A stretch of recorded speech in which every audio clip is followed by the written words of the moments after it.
Welcome everyone. Can you believe it's already week 5 of the Business Management Capstone class?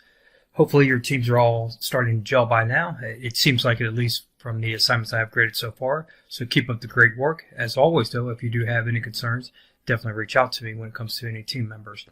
Let's go ahead and just jump right into the week 5 assignments. So I'm going to click on the weekly modules content area and access the week 5 folder. As always, at the top we have the learning objectives for the week. Next, we have the assignment summary. Of course, right now you're already reviewing the week 5 overview video. Next, you're going to want to make sure you read chapter 3, review the PowerPoint presentations for chapter 3, review the Learn Smart documentation, the student quick tips and best practices if you still have any questions about Learn Smart. So far, I believe everyone's got the hang of it though. The assignments for the week, you're going to have the course participation, which is a discussion board on social media and business evaluation. The Chapter 3 Learn Smart, the Global Simulation Year 7 report, and the Global Simulation decisions for Year 7. Last but not least, we have the Chapter 3 quiz. Okay, now I'm going to scroll down. As always, you're going to see the course content information for that module, which this one's Module 5. Next, we have the course participation, social media, and business evaluation assignment, which is basically just a discussion board. The topic is going to be social media and networking apps' effect on a company's external environment. Your initial post will contain what social media are you utilizing, what methods of networking do you apply for business, how can these platforms have a positive and negative impact on a company, what are some other external forces that can influence a company's outcome. So that's all going to be within your initial post. Step 2 is where you're going to review the other posts that your peers have created. And step 3, you're going to want to make a comment on at least 2 other posts. Make sure the replies are engaging. So far, I think most students are making them engaging. They're not just putting great job or I agree, so keep it up. Fantastic job. This is Capstone, so obviously I do expect a lot. So let me go ahead and scroll down here. Next, we have the Chapter 3 Learn Smart. Like I stated before, it sounds like everyone's got a good handle on that. Then the Chapter 3 quiz. Next, we have the Global Simulation Year 7 report. Now, I did have a few emails about the Year 6 report. So the good thing is, once you kind of get the gist of how the report should be formatted, then you really just start focusing on the information that actually is within the reports. Make sure you address all of the 5 different areas within the Year 7 report.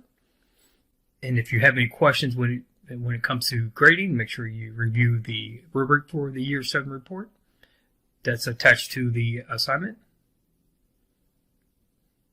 And as always, continue to feel free to reach out. If you do have questions about the reports, I will always make comments within any of the assignments that I grade if I deduct any points. So make sure you're reviewing those comments, especially when it comes to the yearly reports. Next, of course, we have the Global Simulation Year 7 decisions, which you should be very familiar with by now, how to accomplish that. It seems like at least everyone is able to get into Globus. They're able to make decisions. Now it becomes, are they the right decisions? So make sure you are communicating with your team members. The more you communicate, the better the outcome will be, I'm sure. Here we have the Year 6 scoreboard. First of all, I'd like to say congratulations to every team. This looks like it's going to be a tough competition throughout the semester. The number 1 team, Company F, has a weighted average score of 106. As you can see, though, the second team is at 97, and it's close from there all the way down to 94 with Company C at the end. But this is going to be a very tight race if you keep this up. Next, we have the game-to-date scoreboard. Since no one gained any bonus points for this past round, the overall game-to-date scores are the same, with Company F leading at 106, and then we have, of course, 97, 97, 97, 96, 96, and Company C with 94. Then again, this is anyone's game right now, so I hope this keeps up. It did last semester, and it was exciting for everyone. Next, we have earnings per share, return on equity, and stock price. Okay, as you can see, earnings per share, everyone met expectations. Fantastic. I could not say that during the practice rounds. So clearly you are implementing what you have learned through the practice rounds. Of course, company F is best in industry with 2.59 for earnings per share. Next, we have return on equity. Then again, everyone met expectation. Company F, best in industry with 36.9. Stock price, congratulations, everyone met expectations. Company F, best in industry with 85.36. Next, we have credit rating and image rating. So for the credit rating, everyone has an A minus. So really, that's fantastic. As long as you have A minus, A, or A plus, you're going to be fine. So A minus is a great place to start or even end up with. So I wouldn't worry too much about the credit rating as long as you're within the A range. As you know, that wasn't the case with practice year 7, where one company dropped down to a C, which would have been terrible. Next, we have image rating. Everyone met expectations except company D. Now, you would expect me to say, well, that's terrible. But keep in mind, you don't have to meet every single expectations. I have seen teams to win the simulation not meet all expectations because they gave a little in one area to gain in another, and that's business in general. So don't feel like if you're not meeting a certain expectation that you have to change your decisions because of that.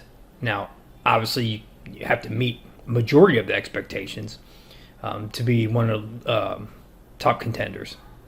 Okay, next we have the competitive efforts reports.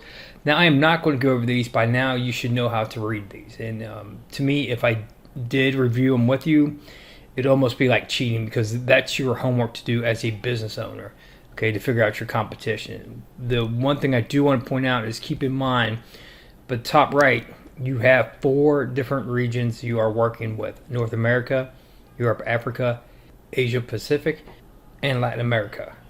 So please make sure you're addressing the decisions in each and every one of these areas. I'd say my last comment would be is don't feel like you have to make a tremendous amount of decisions every single module. Some you may, some you may not. You know, one year you might make 20 decisions. Next you might make 5. It just depends on the competition. The grades aren't based on how many you make. The grades are based on the outcome of your decisions. With that said, that's all I had for this module. Please feel free to contact me if you have any questions. Have a great week.